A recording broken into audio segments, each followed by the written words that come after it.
Very biased HAZ and Meg. BBC ruffles public's feathers by royal film, slammed as anti-Wills and pro-Haz. BBC documentary The Princes and the Press has been accused of being very biased in favour of the Duke and Duchess of Sussex and against Prince Charles and the Duke of Cambridge.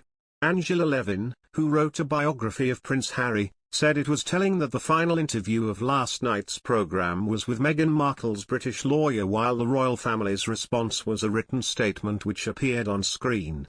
In the episode, Jenny Afia from consultancy Shillings, speaking with the Duchess's permission, refuted claims the former Suits actor was difficult and demanding, adding stories about her treatment of staff were false.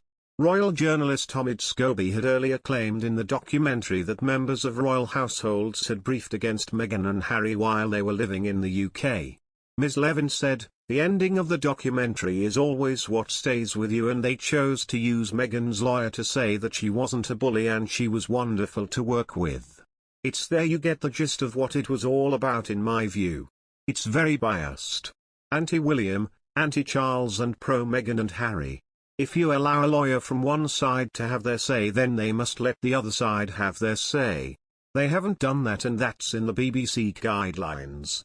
They provided the following joint statement: "A free, responsible and open press is of vital importance to a healthy democracy. However, too often overblown and unfounded claims from unnamed sources are presented as facts, and it is disappointing when anyone, including the BBC, gives them credibility. Advisors to the royal family believe the Queen, Prince Charles and Prince William have not been offered a proper right of reply. It is understood all three are considering a collective complaint to regulator Ofcom about the two-part programme presented by Republican Amol Rajan. The BBC maintains the programme is about how royal journalism is done and features a range of journalists from broadcast and the newspaper industry. It is also understood the BBC provided a written memo outlining relevant allegations but refused requests to provide an advance copy of the 2-hour-long episodes.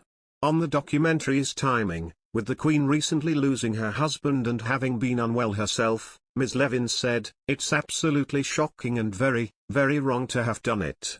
It's taken almost 2 years to produce and it is quite out of date. They are currently re-editing the second part ahead of its broadcast next Monday. Royal expert Richard Fitzwilliams believes Part 2 next Monday would undoubtedly worsen relations between the brothers, the BBC and Buckingham Palace. He said, the second part will undoubtedly deal with the rift between the previously inseparable princes and how the press covered it. This is a tragedy and has played out worldwide without, so far, any signs of being healed. The departure of the Sussexes from the ranks of senior working royals, after so short a period, was disastrous for the institution. It was also significant that Meghan was represented in the programme by her lawyer, who denied she had been difficult or demanding to work for. Some recollections, of course, may vary. The first episode on Monday night came just months after Prince William launched an attack on the BBC over its failings in a panorama interview with Diana, Princess of Wales, in 1995. He said in May that the BBC's failures contributed to the fear, paranoia and isolation suffered by his mother in the last years of her life. The second installment is at 9 p.m. next Monday.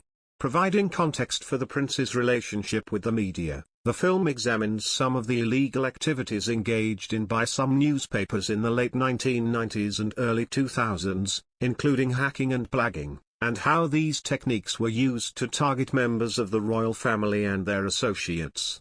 A lawyer for the Duchess of Sussex also appears, responding to reports about Meghan's alleged treatment of palace staff.